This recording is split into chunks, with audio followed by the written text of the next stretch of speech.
मेरा raw marks 89 था और नॉर्मलाइज होकर 91 हो गया था। कंपटीशन तो इस बार तो ज़्यादा ही होगा, जब पिछली बार इतने 35,000 थे तब इतना हाई कट ऑफ गया था, तो इस बार कुछ ज़्यादा ही होने वाला है। मैथ का जो एनटीपीसी का जो सिलेबस है, पहले वो सिलेबस देख के अपना वो कंप्लीट करें एक बार, क्योंकि अभी एग्जाम होने में थोड़ा टाइम लगेगा, कम से कम 4-5 महीने तो लगेगा, ज़्यादा से ज़्यादा कुछ नहीं बोल सकते। तो अपना पहले कोर्स जो सिलेबस है वो कंप्लीट करें, फिर जब कंप्लीट हो जाए प्रैक्टिस करते रहो, टेस्ट लगाते रहें अपना। ऑनलाइन टेस्ट मतलब टेक्स्ट बुक का और जो ऐप हैं उनके टेस्ट लगाते रहें। हम प्रैक्टिस मस्ट है, प्रैक्टिस नहीं करेंगे तो आप ज़्यादा क्वेश्चन नहीं अटेम्प्ट कर पाएंगे, ज़्यादा क्वेश्चन नहीं अटेम्प्ट वैसे मेरिट से बाहर हो जाएंगे।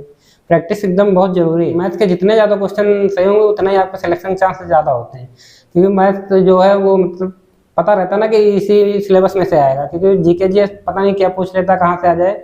मैथ में आप पूरे में पूरे नंबर ला सकते हैं। अगर ज़्यादा बड़ा क्वेश्चन है तो उसको छोड़ देने में ज़्यादा भलाई रहती है, क्योंकि आप किसी क्वेश्चन के पीछे पड़ गए 2-3 मिनट वेस्ट होगा तो उसके बाद जो आपको आ रहा होगा वो क्वेश्चन भी आपका छूट जाएगा। इसलिए जो ज़्यादा बड़ा क्वेश्चन है नहीं लग रहा तो उसको लीव करिए, दूसरा जो है उसको आगे बढ़। मॉक टेस्ट में जितना आप मतलब लगा सके, कम से कम फुल टेस्ट एक लगाने चाहिए, और हर सब्जेक्ट वाइज का एक लगाना चाहिए, और इससे ज़्यादा भी लगा रहे हैं तो कोई दिक्कत नहीं है। नहीं, कम से कम एक तो सब चीज़ का होना चाहिए। मार्क्स कम आए या ज़्यादा आए तो उससे कोई मतलब नहीं है, क्योंकि आपके वो टेस्ट में जो नंबर आ रहे हैं उससे डिमोटिवेट होने के लिए कोई मतलब वो ज़रूरी नहीं है कि कम आए तो भी आप टेस्ट दो, ज़्यादा आए तो भी टेस्ट दो। सेम वैसे उसी सोचते हैं कि ज़्यादा आ गए तो बहुत खुश हो गए, कम आ गए तो डिमोटिव हो, नहीं देंगे अब नहीं देंगे टेस्ट कभी। कम आए कितने 10 नंबर आए 20 आए तब भी दो, 90 आ गए तब भी दो। टेस्ट जरूरी है, वो टेस्ट से आप मतलब प्रैक्टिस रहती तो क्वेश्चन आप ज़्यादा करते। फ्रेंड्स, जैसा कि मैंने आपको अपने पिछली वीडियो में बताया था कि अभी टेस्ट बुक ऐप पर 28 से 31 दिसंबर 2024 तक ग्रांड फिनाले सेल चल रही है, जिसमें आपको टेस्ट बुक पास प्रो का 1 ईयर का सब्सक्रिप्शन हमारा कोड DOMC यूज करने से 12% एक्स्ट्रा डिस्काउंट के साथ मात्र 307 रुपये में मिल जाएगा। यदि आपने अभी तक टेस्ट बुक पास प्रो का सब्सक्रिप्शन परचेज नहीं किया तो इसे जल्द से जल्द परचेज कर ले, क्योंकि 31 दिसंबर 2024 के बाद यह 307 से बढ़कर 649 रुपये का हो जाएगा। इसके साथ ही मैं आपको बता दूं कि अभी तक जितने भी सिलेक्टेड लोगों का इंटरव्यू हमारे चैनल पर लिया गया है, उन सभी लोगों ने मॉक टेस्ट और प्रीवियस ईयर क्वेश्चंस को एग्जाम पॉइंट ऑफ व्यू से बहुत इंपॉर्टेंट बताया है। यदि आप किसी भी कॉम्पिटिटिव एग्जाम की प्रिपरेशन कर रहे हैं तो उस एग्जाम को क्रैक करने में मॉक टेस्ट और प्रीवियस ईयर क्वेश्चंस का बहुत इंपॉर्टेंट रोल होता है। टेस्ट बुक पास प्रो का सब्सक्रिप्शन लेने से आपको सभी एग्जाम्स के previous year questions, mock test, chapter test, sectional test, subject test और फुल टेस्ट मिल जाता है। इसके साथ ही आपको एनालिसिस मिल जाती है कि आपका स्ट्रॉन्ग और वीक सेक्शन कौन कौन सा है, जिसकी प्रिपरेशन करके आप सफलता पा सकते हैं। तो मैं इसका लिंक डिस्क्रिप्शन में डाल दे रहा हूँ, वहां से क्लिक करके आप इस ऑफर का लाभ उठा सकते हैं, और इस ऑफर का लास्ट डेट 31 दिसंबर 2024। नमस्कार दोस्तों, आप सभी का डोमिनेंट कंप्यूटर में स्वागत है। दोस्तों, आज की वीडियो में हमारे साथ है करण जी, जिनका वीडियो आपने पहले भी देखा था, जिनका लिंक आप लोग को डिस्क्रिप्शन में दे दिया गया है, उसमें आप लोग चेक कर सकते हैं प्रीवियस वीडियो। तो अब जानेंगे इनसे कि ये अभी कहाँ पे है, कौन से स्टेशन में। सबसे पहले बताइए करण जी, आप अभी कहाँ पे है? तारापीठ रोड स्टेशन, ये हावड़ा। क्या चल रही है अभी यहाँ पे? अभी हमारी लर्निंग चल रही है, लर्निंग के बाद हम लोग इंडिपेंडेंस चार्ट लेके फिर हमारी ड्यूटी स्टार्ट हो जाएगी। कितने दिन हो गए? लर्निंग जितने दिन में आप सीख जाएं, 10-15 दिन। कंपटीशन कैसा होने वाला है इस बार? कंपटीशन तो इस बार तो ज़्यादा ही होगा, जब पिछली बार इतने 35,000 थे तब इतना हाई कट ऑफ गया था, तो इस बार कुछ ज़्यादा ही होने वाला है। जो भी बच्चे अभी फॉर्म फिलअप किए हैं, उसके बाद वो मान लीजिए वो पहले कुछ नहीं पढ़े एकदम, और अभी से अगर तैयारी कर रहे हैं और उनको मैथ पढ़ना होगा, तो मैथ कैसे पढ़े, वो कहाँ से स्टार्ट करें? मैथ का जो एनटीपीसी का जो सिलेबस है, पहले वो सिलेबस देख के अपना वो कंप्लीट करें एक बार, क्योंकि अभी एग्जाम होने में थोड़ा टाइम लगेगा। तो अपना पहले कोर्स जो सिलेबस है वो कंप्लीट करें, फिर जब कंप्लीट हो जाए प्रैक्टिस करते रहो, टेस्ट लगाते रहें अपना। ऑनलाइन टेस्ट मतलब टेक्स्ट बुक का और जो ऐप हैं उनके टेस्ट लगाते रहें। कौन सा बुक फॉलो करें अभी फिलहाल? फुल मैथ के लिए, मैथ के लिए किरण का फॉलो कर सकते हैं, उसमें बहुत क्वेश्चन है, आप वो पूरी लगा लेंगे तो बहुत प्रैक्टिस हो जाएगी। प्रैक्टिस ज़्यादा जरूरी है। हम प्रैक्टिस मस्ट है, प्रैक्टिस नहीं करेंगे तो आप ज़्यादा क्वेश्चन नहीं अटेम्प्ट कर पाएंगे, ज़्यादा क्वेश्चन नहीं अटेम्प्ट वैसे मेरिट से बाहर हो जाएंगे।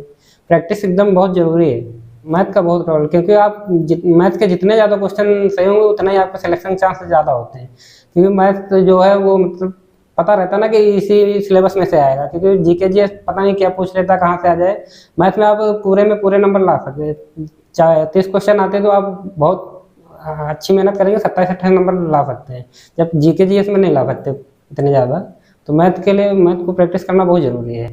बहुत सारे बच्चों का ऐसा रहता है कि वो एग्जाम में जाते हैं और मान लीजिए कोई भी क्वेश्चंस का, बहुत सारे चैप्टर का प्रैक्टिस करके जाते हैं, लेकिन एग्जाम में प्रेशर के कारण वो क्वेश्चन से नहीं बन पाता है। उसके लिए क्या सोल्यूशन है? उसके लिए सोल्यूशन, अगर ज़्यादा बड़ा क्वेश्चन है तो उसको छोड़ देने में ज़्यादा भलाई रहती है, क्योंकि आप किसी क्वेश्चन के पीछे पड़ गए 2-3 मिनट वेस्ट होगा तो उसके बाद जो आपको आ रहा होगा वो क्वेश्चन भी आपका छूट जाएगा।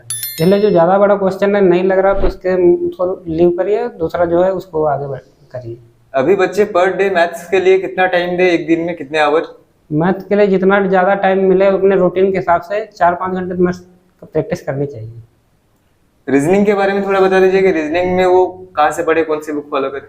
रीजनिंग के लिए भी आर्यन की एक आती है, उसमें बहुत क्वेश्चन हैं, वो लगा लीजिए। और टेक्स्ट बुक ऑनलाइन कोई टेस्ट सीरीज ले लीजिए, उससे प्रैक्टिस करिए। मैथ रीजनिंग दोनों प्रैक्टिस मतलब करना बहुत ज़रूरी है। जितना ज़्यादा प्रैक्टिस होगी उतने ज़्यादा आपको फायदा आएगा।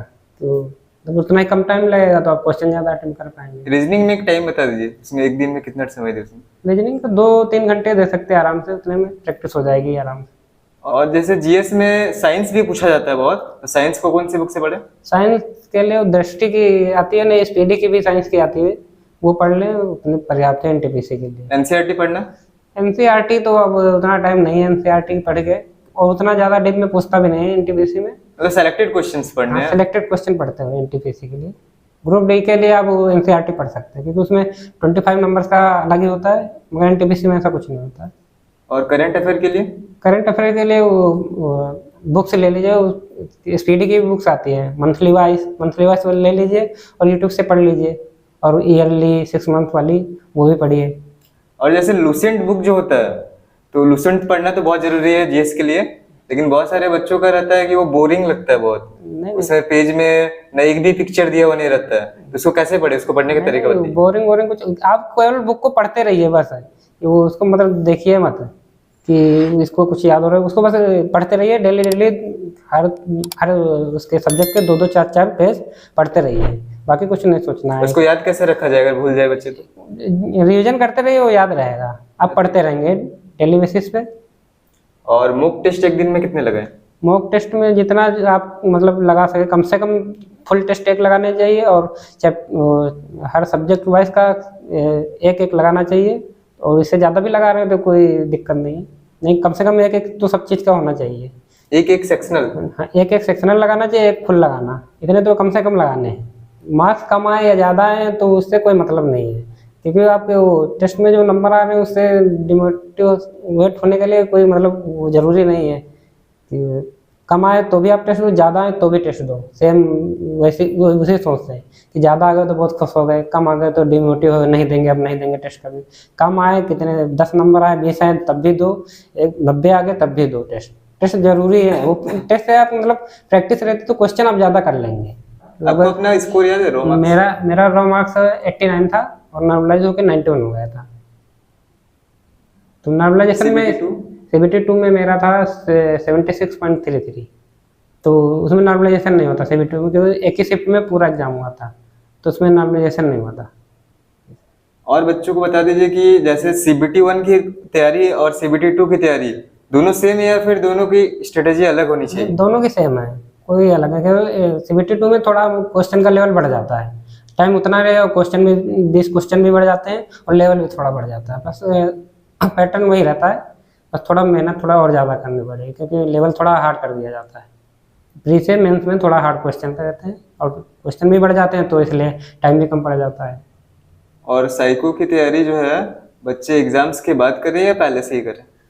मेंस निकलने के बाद? मेंस के बाद भी कर सकते हैं, पर्याप्त टाइम है। साइको के लिए 15 दिन कोचिंग कर लिए, फिर उसके बाद आप प्रैक्टिस करिए, आराम से हो जाएगा। 15 दिन कोचिंग पूरी कर लीजिए, ऑनलाइन या ऑफलाइन जो आपके पास अवेलेबल हो, फिर उसके बाद प्रैक्टिस करिए। साइको के लिए भी मेन प्रैक्टिस है, उसमें आपको इतने हार्ड टेस्ट नहीं होते कि जो मतलब बहुत ज़्यादा पढ़ना पड़े या समझना पड़े, तो वो प्रैक्टिस करेंगे तो हो जाएगा। उसके लिए प्रैक्टिस बहुत ज़्यादा, वो भी लैपटॉप पे प्रैक्टिस करना, मोबाइल पे नहीं। मोबाइल पे करेंगे तो कोई फायदा नहीं, लैपटॉप पे प्रैक्टिस करना, क्योंकि उसमें क्वेश्चन आते हैं ऐसे, तो क्वेश्चन आंसर होते हैं 10-10 ऑप्शन होते हैं किसी टेस्ट में, तो उसमें स्क्रॉलिंग बहुत ज़्यादा करनी पड़ती है। तो स्क्रॉलिंग में अगर आपको प्रैक्टिस नहीं होगी जल्दी करने की, तो आपका टाइम सब ऐसे चला जाएगा, क्वेश्चन भी छूट जाएंगे। साइको में जैसे बच्चे जाएं तो उसको मतलब उसी में कंसंट्रेट कैसे करे वो? जैसे बहुत सारा माइंड में घूमते रहता है इधर की बातें, रिश्तेदार, दोस्त यार, तो वहाँ पे कैसे उसको मैनेज करना? एग्जाम टाइम को ओनली एग्जाम पे फोकस करिए, बाकी सबको छोड़ दीजिए, कौन क्या बोलता है क्या नहीं। अगर वो सोच करेंगे तो आपको डिस्ट्रैक्शन नहीं होगा, आप अपने एग्जाम पे फोकस नहीं कर पाएंगे। तो कोई क्या बोलता है उसको वही छोड़ दीजिए, अपने एग्जाम दे रहे हैं तो एग्जाम पे फोकस करिए कि हमें बस एग्ज़ाम देना है।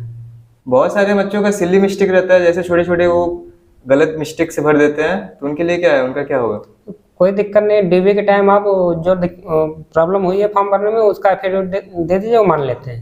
जो छोटी छोटी मिस्टेक होती है वो मान लेते हैं, एफिडेविट दे दीजिए। मैथ और रीजनिंग दोनों मिक्स करके एक सेफ स्कोर क्या होगा? दोनों 60 मार्क्स का पूछा जाता है।